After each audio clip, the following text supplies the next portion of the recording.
반갑습니다. 오늘은 나에 의한 글쓰기, 나와 사회의 관계에 대한 글쓰기 중에서 내가 바라는 우리 사회의 모습에 대해서 살펴보도록 하겠습니다. 팀 프로젝트의 글쓰기로는 마지막 글쓰기가 되겠습니다.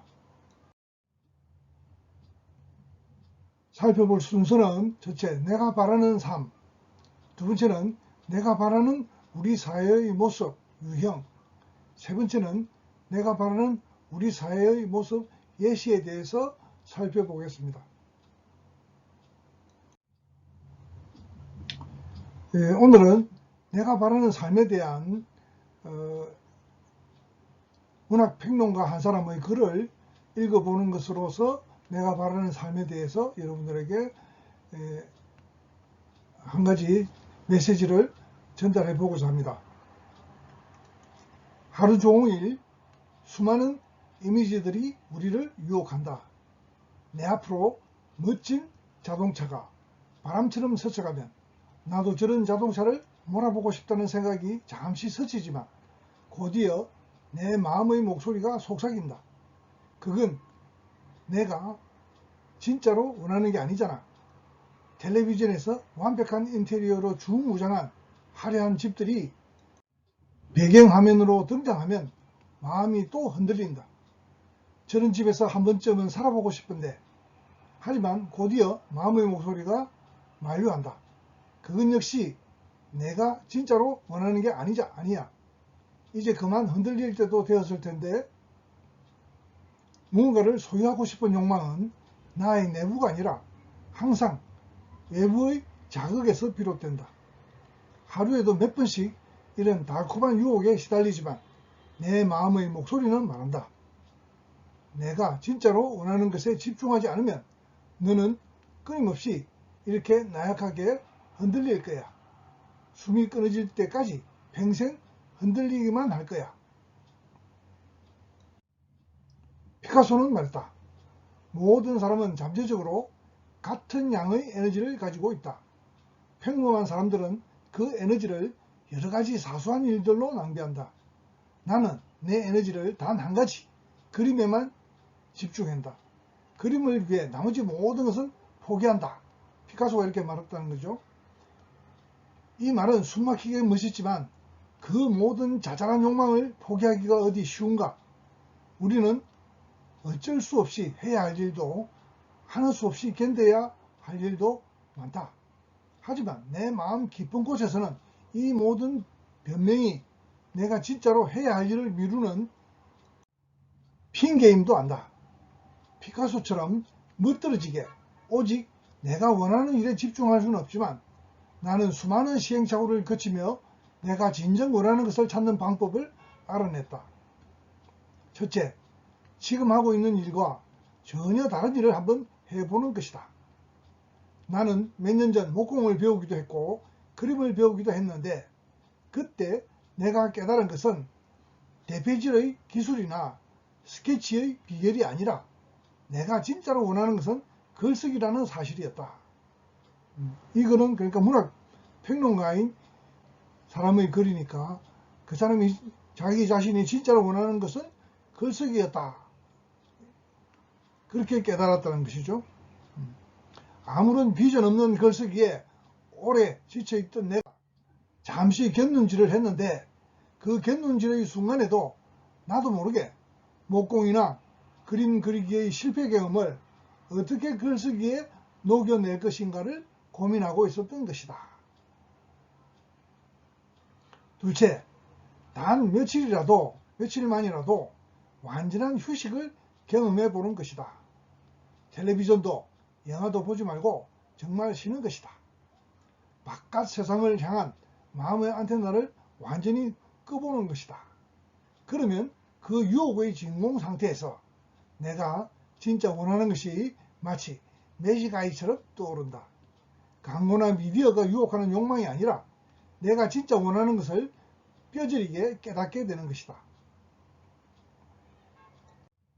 셋째, 단 하루라도 수익과 미래에 대한 불안을 깡그리 접고 내가 원하는 일을 해보는 것이다. 우리의 선택은 대부분 현실적인 걱정의 테두리 안에서 이루어진다. 안정된 수입 때문에, 가족에 대한 걱정 때문에 내가 진짜로 원하는 것을 무시하곤 한다. 나는 이 걱정의 악순환 속에서 내 안의 진짜 두려움과 만났다. 만약 내가 최선을 다하더라도 꿈을 이루지 못하면 어떻게 될까? 모든 힘을 다 쏟아 부었는데도 좋은 글을 쓰는데 실패한다면 어떻게 될까? 하지만 오랫동안 고민해보니 그 두려움 또한 지금의 내가 판가름할 수 있는 일이 아니었다. 여전히 나는 두렵다. 평생 제대로 된 직장을 가지지 못할까봐. 지금까지 간신히 쌓아 올린 것들이 어느 날 갑자기 와르르 무너져 버릴까봐. 하지만 그 공포는 내가 진짜로 원하는 삶을 평생 외면했을 때의 공포에 비하면 아무것도 아니다. 내가 원하는 게 도대체 뭔지 모르겠다는 젊은이들의 푸념을 들을 때마다 나는 속으로 중얼거린다. 나는 그걸 깨닫기 전까지 30년이 넘게 걸렸는 걸. 여러분들은 어리니까 아직 모르는 게 당연해. 진짜로 원하는 것을 얻기 위해 얼마나 많은 것들을 포기해야 하는지 게테는 말했다. 소망이란 자신 안에 있는 능력의 예감이라고. 나는 온갖 부끄러운 시행착오를 거치며 내 안의 잠재력을 꺼낼 수 있는 사람은 오직 나 자신뿐이라는 것을 깨달았다. 누군가 꺼내주길 기다렸어도, 멀리서 좋은 소식이 들려오길 기다렸어도 안 된다는 것을. 당신 안에 아직 한 번도 이 세상에 울려보지 못한 천상의 악보를 꺼내 완벽하게 연주할 사람, 그것은 오직 당신 자신뿐이다. 그러니까 이 문학평론가는 글쓰기를 하는 자신의 능력, 글쓰기를 하는데 보람을 느끼는 그 능력, 다른 일을 해서 뭐 자그마한 수입이 나더라도 자기가 하고 싶은 글쓰기를 못하고 평생 산다는 것은 정말 더 공포스럽다. 이렇게 이야기하고 있습니다. 그러니까 자기 실현은 자기가 하고 싶은 걸 해야 되는 것이죠. 어쩔 수 없이 자기 삶을 자기가 좋아하지 않는 것으로 영위하는 것은 정말 비극일 수도 있겠죠. 그런 이야기를 지금 하고 있습니다. 그래서 내가 바라는 삶이라는 것이 이 문학평론가가 이야기하듯이 이렇게 자기가 좋아하는 것, 자기가 진짜로 잘할 수 있는 것, 또 그렇게 살지 않으면 나중에 후회할 것 같은 것, 그런 것을 빨리 정해서 선택해서 자기 삶의 중심을 만드는 것이 중요하겠죠. 그런 의미의 글입니다. 그러니까 자신이 바라는 삶을 선택하고 후회 없이 살아라, 그런 뜻입니다. 어떤 현실적인 경제적인 그런 여러 가지 문제점 때문에 자신의 하고 싶은 것을 하지 못하고 왜곡되는 삶을 살지 마라, 그런 충고가 되겠습니다.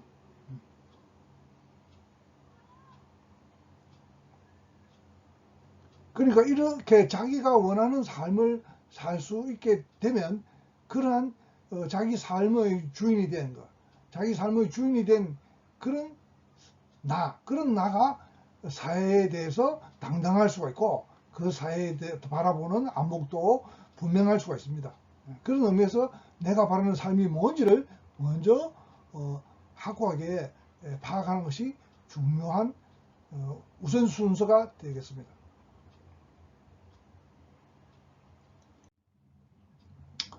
자, 두 번째로 지난 학기 수강생들이 써낸 글들을 정리해서 내가 바라는 우리 사회의 모습의 유행들을 조사해 봤습니다. 이 우리 사회 자신이 바라는 우리 사회의 모습도 대충 5가지 정도로 정리를 이렇게 할 수가 있습니다. 전체가 꿈을 이룰 수 있는 사회입니다. 약 29%, 약 30% 가량의 학생들이 꿈을 이룰 수 있는 사회를 자신이 바라는 사회다. 이렇게 주장을 하고 있습니다. 두 번째로는 한 26명 정도의 학생들이 안전하고 안정된 사회를 바란다. 우리 사회에서는 최근에 많은 사고들이, 그리고 또 인명피해가 많은 큰 사고들이 많이 있었습니다. 그렇기 때문에 이렇게 경제적으로 발전하고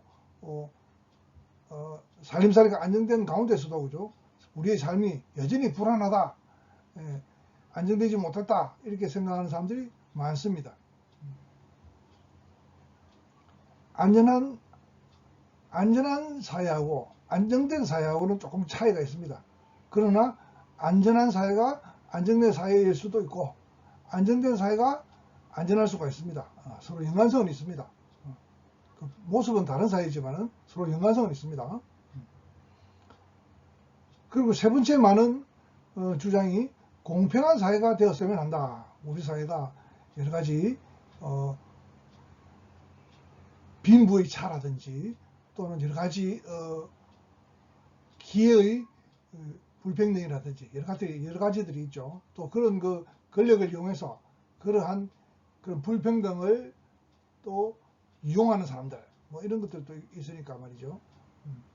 그런 것들을 이야기하고 있는 공평한 사회를 바라는 사람들도 한 20%가량 되었습니다. 그 다음으로는 화합하고 소통하는 사회를 바란다. 우리 사회가 지금 좌우로 나누어져서 아주 극심한 대립을 하고 있으니까 뭐 그런 것들을 말할 수도 있죠. 그리고 또 각종 이해관계가 많은 그런 단체들이 많이 만들어져서 아주 시끄럽게 싸우고 있습니다. 그런 것들을 말하는 거죠. 그리고 다섯 번째는 차별 없는 사회가 되어야 되겠다. 우리 사회에도 이제 외국인들도 많이 들어와서 살고 있게 되고, 그러니까 그런 데서 차별이 있어서는 안 되겠다 하는 그런 주장도 한 8% 정도 차지하고 있습니다. 자, 이 개별적인 것에 대해서 또 우리 사회하고의 관계에 대해서 여러분들은 어떤 생각을 해야 될지를 살펴봅시다. 위 5가지의 내가 바라는 모습들은 지난 학기 창의글쓰기 수강생들이 제시한 유형입니다. 높은 비중을 차지한 것들로부터 차례로 살펴보기로 합시다. 첫째가 꿈을 이룰 수 있는 사회가 11명입니다. 30% 된다고 그랬죠. 둘째, 안전한 사회와 안정된 사회가 10명입니다. 여기에는 안전한 사회가 5명이었고 안정된 사회를 바라는 학생이 5명이었습니다. 거의 똑같았죠. 똑같습니다. 그 다음에 셋째가 공평한 사회를 바라는 사람이 8명이었습니다. 그렇죠? 넷째는 화합하고 소통하는 사회를 바라는 사람이 6명이었고, 다섯째, 차별 없는 사회를 바라는 사람이 3명 있었습니다. 우리 사회가 아직도 위와 같은 그런 5가지 모습을 제대로 갖추지 못했다면 우리 각자의 생각도 바꿔나가야 되겠지만 그만큼 우리나라의 경제도 충분히 발전돼야 하겠죠. 젊은이들은 흔히 과거를 비판만 하고 사회에 대해서 요구들만 쏟아내는데 물질 생활의 향상 없이 정신문화가 개선되기를 바라는 것은 넌센스라고 할 수밖에 없습니다. 물질 생활이 풍족해지면 정신적인 여유는 자연히 생겨날 수 있게 되는 것입니다.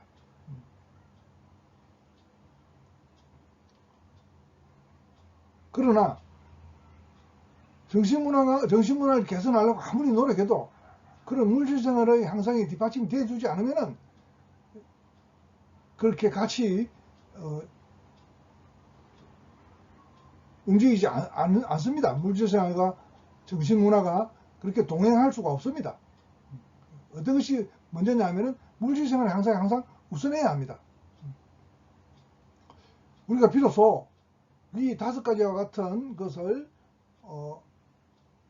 해결한 그런 사회를 꿈꿀 수 있게 된 것도 지금까지 이룩한 자유주의 시장경제를 바탕으로 한 성향 덕분이죠.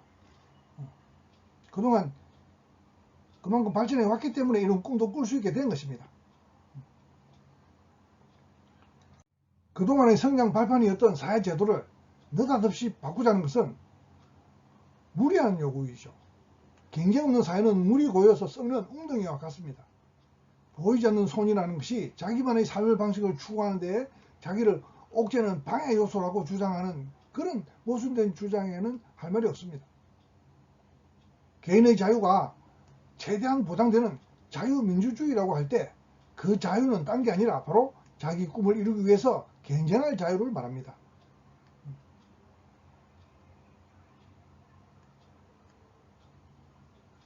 자본주의의 약점인 부익부 빈익빈이 마치 자본주의의 전부인 것처럼 싸잡아서 비판하며 공산주의가 대안인 것처럼 경강부회하는 이념교육이 젊은이들의 자유로워야 할 생각을 마비시키고 있습니다. 중고교 시절에 일방적인 이념교육이 강요되고 있는 그런 측면이 있습니다. 특별한 그 집단의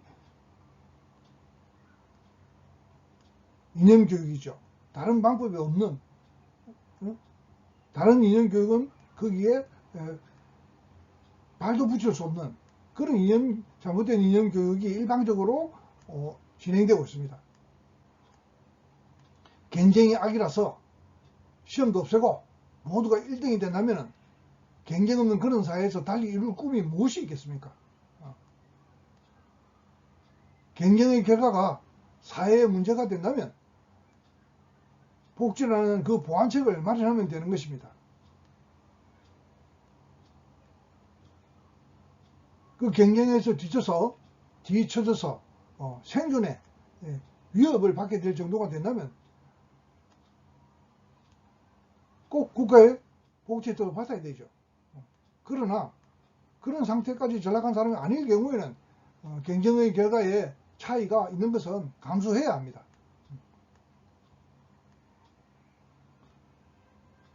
빈대 잡다 초과상관 태우는 격으로 계획을 이루고자 해서는 안 되죠. 자본주의의 몹쓸인 부익부 빈익빈을 복지로서 해결할 생각을 하지 않고 아예 그 반대인 공산주의로 가보자. 그렇게 하는 것이 바로 빈대 잡다 초과상관 태우는 계획입니다. 그런 계획을 해서는 안 되겠죠. 능력만큼만 일하고 필요에 따라 갖다 쓴다는 사회주의도 배급에 반 의존해 사는 전체주의 독재로 필히 이행하기 마련입니다. 개, 돼지는 먹이를 주는 주인에게 복종할 수밖에 없지 않습니까? 민주주의는 국민이 주인이라는 뜻인데 국민이 스스로 개, 돼지꼴이 되면 어쩌겠습니까? 평등이라는 좋은 개념도 아전인수로 날조되고 있습니다. 능력의 차이를 어떻게 평등으로 뭉갤 수 있습니까? 세계화의 물결 속에서 경쟁이 필요악이라는 사실은 더욱 확실해지고 있습니다. 잘못 적용한 이념은 다방면에서 세계를 퇴보시키고 있죠. 세계 정부는 환상에 불과합니다. 중국과 러시아의 공산주의는 자기들이 말하는 하부 구조를 그렇게 비판하던 자본주의로 바꾸어 넣었습니다. 그리고는 그렇게 해서 달성한 경제 성장을 바탕으로 겉으로는 공산주의인 척 하면서 21세기적인 이념 냉정은 더욱 공고화되고 있습니다. 유럽연합 같은 신자유주의는 다시 쪼개지고 보호무역주의가 다시 발호 중이죠. 세계의 강대국들이 주도하는 질서는 우리가 따를 수밖에 없는 가혹한 현실입니다. 강대국들의 불만을 토로한다고 우리의 살 길이 열리는 것은 아니기 때문이죠. 무역이 끊기면 우리나라 같이 자원이 부족해서 가공무역으로 외국에서 원료를 수입에다가 가공해서 팔아서 그 중간 이익만 챙기고 그렇게 먹고 살아가야 하는 우리나라 같은 국가는 앞이 막막하기 이를 데 없죠. 이념적 한상이나 꿈꿀 때가 아니죠, 지금은. 그죠? 보호무역주의가 전 세계로 확산할 그런 기미가 지금 예측되고 있습니다.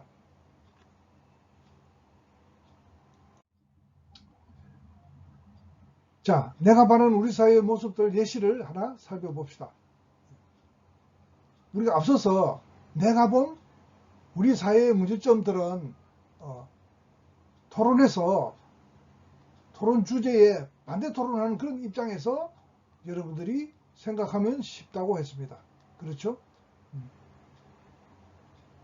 원자력 발전소 반대하는 입장에서 토론을 하자면은 그 반대하는 이유를 3개 정도는 만들어서 토론해야 되겠죠. 원자력 발전소를 반대하니까 원자력 발전소를 문제점으로 본다는 이야기죠. 그리고 그 3개의 이유가 5단락에서 본론 부분 3단락을 채울 수가 있는 것이죠. 그렇게 쓰면은 내가 본 우리 사회의 문제점들을 쉽게 쓸 수가 있잖아요. 그러면 내가 바라는 우리 사회의 모습은 뭡니까? 우리 사회의 문제점들이 해결된 것이 자기가 바라는 우리 사회의 문제점, 우리 사회의 모습 아니겠습니까? 그렇죠? 그렇게 생각하면 내가 바라는 우리 사회의 모습을 글로 쓰는 것도 그렇게 어렵지 않겠죠. 그런 아이디어를 담아서 본론에서 서론에서 이야기하고 있는 학생의 글입니다. 내가 바라는 우리 사회의 모습들 봅시다. 앞서 다루었던 내가 본 우리 사회의 문제들에 이어 이번엔 내가 바라는 우리 사회의 모습들에 대해 말해보려 한다. 내가 바라는 우리 사회의 모습은 내가 생각했던 우리 사회의 문제점들을 고친 사회일 것이다. 뿐만 아니라 내가 지금까지 생각했던 이상적 사회의 모습도 있다. 그런 생각들을 모아서 내가 바라는 우리 사회의 모습들에 대해서 어떤 문제들이 사라져야 하고 어떤 것이 중시되어야 하는지 말해보려고 한다.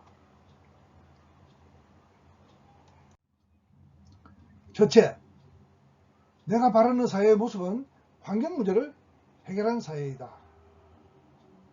그러니까 이 학생은 내가 본 우리 사회의 문제점에서 환경 문제를 처음으로 지적을 했었다는 이야기죠.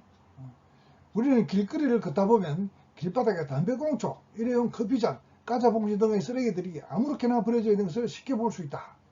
몇몇 사람들은 쓰레기를 버리는 장소가 따로 있음에도 불구하고 자신이 치우지 않아도 된다는 생각 때문인지 아니면 나 혼자쯤은 쓰레기를 버려도 티가 안 난다는 생각 때문인지 아무렇게나 길바닥에 쓰레기를 버리곤 한다. 그런 쓰레기들이 쌓이고 쌓여 우리가 걸어다니는 길바닥이 온통 쓰레기로 덮여 있는 것을 볼 때마다 나는 심각한 문제라고 생각했다. 또한 현재 우리 사회에서 크게 문제가 되는 미세먼지가 있다.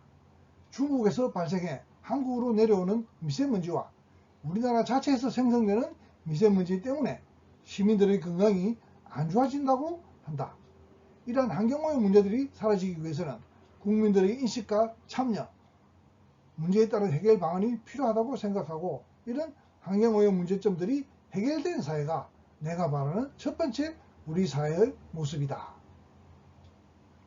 그러니까 이 학생은 내가 본 우리 사회의 문제점을 거꾸로 바꾸어서 내가 바라는 우리 사회의 모습들을 썼기 때문에 그 두 가지 글의 내용이 거의 비슷할 겁니다. 이 학생이 쓴 글 방식은. 그렇죠?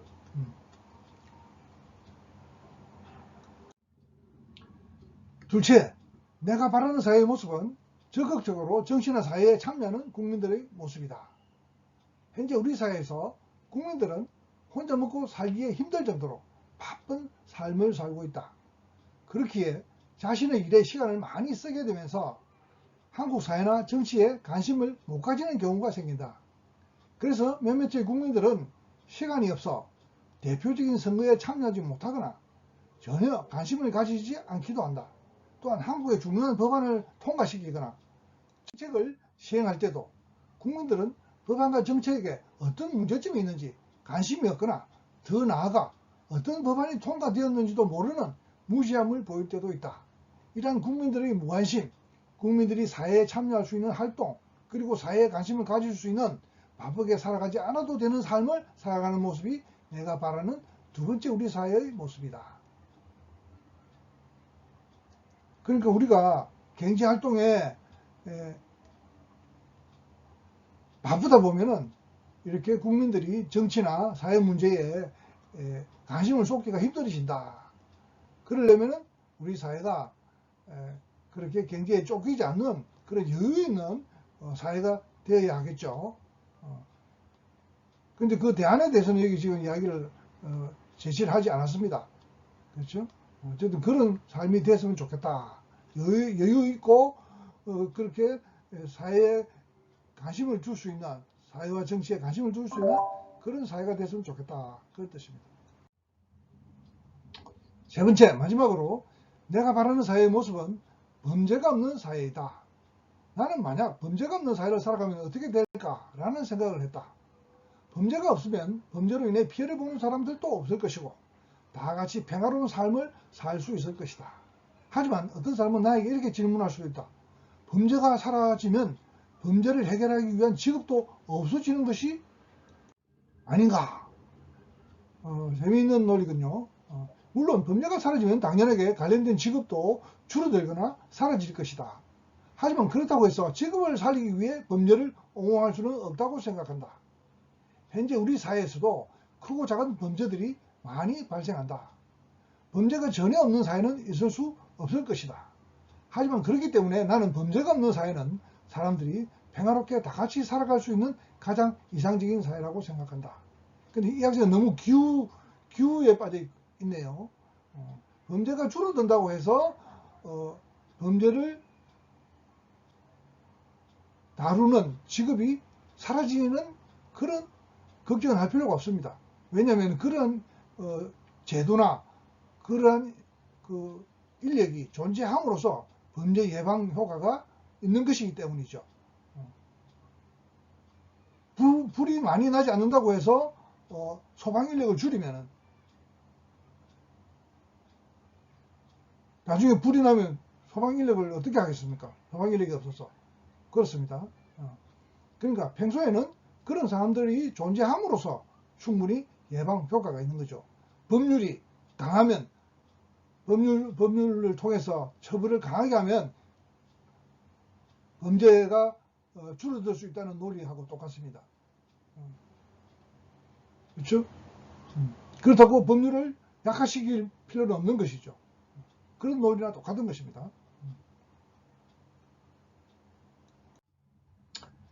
자, 마지막 단락이죠. 이렇게 내가 바라는 우리 사회의 모습으로 환경오염 문제를 해결한 사회, 국민이 적극적으로 정치에 참여하는 사회, 범죄가 없는 사회를 생각해봤다. 물론 이런 사회들 말고도 다른 사람들이 바라는 우리 사회의 모습들도 많을 것이다. 그런 사회의 모습들이 다 실현되면 매우 이상적인 사회가 되겠지만 하나라도 이루어진다면 우리는 지금보다 더 나은 사회를 살아갈 수 있을 것이다. 그렇죠? 한꺼번에 모든 것이 다 해결되기도 힘들고 하나씩 차근차근 해결되기를 기대하는 것이 현실적인 바람이 되겠죠. 자, 여기까지가 이 시간 수업 내용입니다. 의문사항은 실시간 밴드 질답 채팅을 이용해 주시고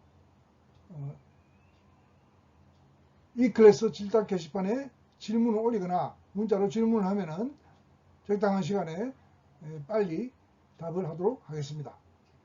수고했습니다.